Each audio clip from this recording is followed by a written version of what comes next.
Célébration hier au Gabon de la journée mondiale du Mvet Oyong des peuples Ekan de la sous-région inscrit au patrimoine mondial de l'UNESCO en présence des invités de marque. La trisomie 21 a également été célébrée hier avec une campagne de sensibilisation sur cette anomalie génétique.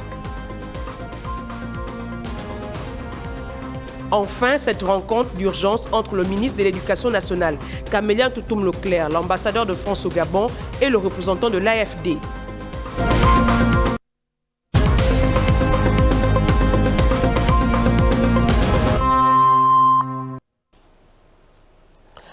Soyez naturellement les bienvenus dans ce journal. Madame, Messieurs, bonjour.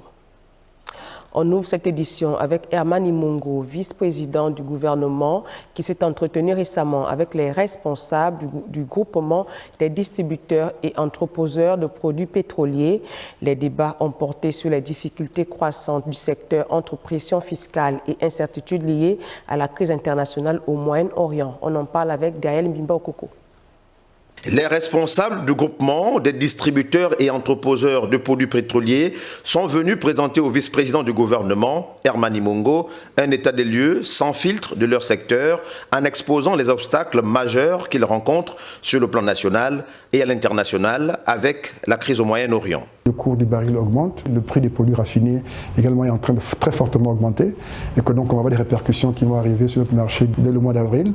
Donc notre crainte à nous, c'est de nous assurer que notre fournisseur local, qui est la Sogara, aura les moyens pour pouvoir continuer à approvisionner parce qu'ils vont devoir faire face simultanément à une hausse des prix d'importation. Dans l'espoir d'une réponse rapide et concrète, les opérateurs économiques ont soumis au vice-président du gouvernement des propositions claires pour anticiper l'impact de la crise à venir et limiter ses effets dévastateurs. Nous souhaitons que le gouvernement et ses démembrements puissent faire diligence pour pouvoir mettre en service le dépôt qu'ils ont acquis à Ovendo. Quand on parle de la crise, il faut donc qu'on puisse importer des produits raffinés et quand on les importe, il faut qu'on ait une bonne capacité de stockage de ces produits. Le vice-président du gouvernement a bien entendu leurs préoccupations et a réaffirmé l'engagement des autorités à dialoguer pour trouver des solutions durables. J'entends verser à la réflexion tout ce que vous avez évoqué comme élément de situation.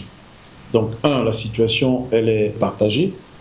2, nous sommes en train de finaliser un programme d'ensemble qui ne touche pas que le secteur pétrolier, mais qui touche également le secteur alimentaire, le secteur de la santé.